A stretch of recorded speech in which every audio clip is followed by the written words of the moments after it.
JEE mains 2026 का एक interesting question है कॉम्बिनेशन ऑफ कैपेसिटर्स के ऊपर।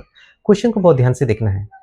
यहाँ पे एक पैरेलल प्लेट कैपेसिटर दिए गए हैं जिसका प्लेट्स का जो एरिया है वो ए है और दोनों प्लेट्स के बीच में जो गैप है वो डी है। स्टार्टिंग कंडीशन में बीच में कुछ नहीं है, खाली है और उसका कैपेसिटेंस सी है।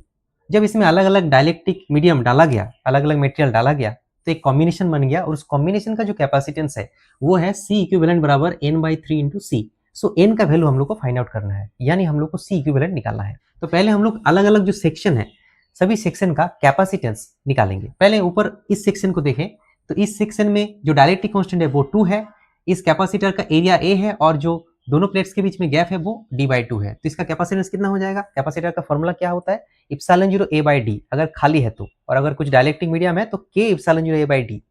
तो यहाँ पे k का वैल्यू 2 है तो 2 हो जाएगा epsilon 0 into area. Epsilon 0 into area a है डिवाइडेड बाय गैप। गैप कितना है? d/2। सो d/2 डाला तो कितना आंसर आ गया? 4 इप्सिलॉन 0 a/d। अब खाली सिचुएशन में कितना कैपेसिटर था? होल कैपेसिटेंस वो था इप्सिलॉन 0 a/d। तो यहाँ पे हम लोग लिख सकते हैं ये जो आंसर निकला वो 4 टाइम्स ऑफ ओरिजिनल कैपेसिटेंस जो खाली कैपेसिटर था उसका। उसके बाद ये वाला जो ग्रीन वाला सेक्शन है इसका कितना हो जाएगा?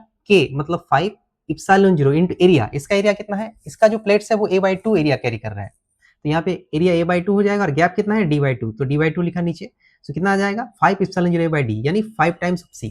सिमिलरली ये वाला सेक्शन इसका कितना हो जाएगा? इसका हो जाएगा 3 इप्सिलॉन 0, एरिया कितना है? a/2 और डिस्टेंस कितना है दोनों के बीच में? मेरा गैप कितना है? d/2। सो हो गया 3 इप्सिलॉन 0 a/d यानी 3c। तीनों कैपेसिटर्स कुछ कॉम्बिनेशन में है। क्या कॉम्बिनेशन में है? ये ऊपर वाला सेक्शन और नीचे वाला सेक्शन बैक टू बैक है और यहाँ पे सोर्स लगाया गया है, तो ये दोनों क्या हो गया?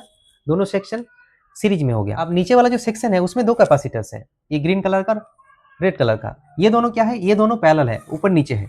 तो इसको हम लोग ऐसे लिख सकते हैं, एक कैपेसिटर K1 है, K1 डाइलेक्ट्रिक कांस्टेंट वाला, उसके बाद K2 और K3 वाला जो है वो आपस में पैरेलल है। तो इसका वैल्यू कितना है? इसका वैल्यू है 3c। सो 3c और 5c दोनों पैरेलल में है। पैरेलल में क्या इक्विवेलेंट होता है? जस्ट ऐड करना पड़ता है, कॉम्बाइन करने से सिंपली ऐड हो जाएगा, 8c हो जाएगा। अब नीचे वाला सेक्शन 8c हो गया और ऊपर वाला सेक्शन कितना है? ऊपर वाला सेक्शन आपका है 4c। सो 8c और 4c अगर पैरेलल करेंगे तो क्या हो जाएगा? c1 c2 by c1 plus c2। So 8c और 4c क्या हो जाएगा? 8 into 4 by 8 plus 4 into c, 32 by 12 into c। So 8/3 into c। अब इसके साथ इसको कंपेयर करेंगे तो n का वैल्यू आ जाएगा 8। सो 8 इज आवर आंसर।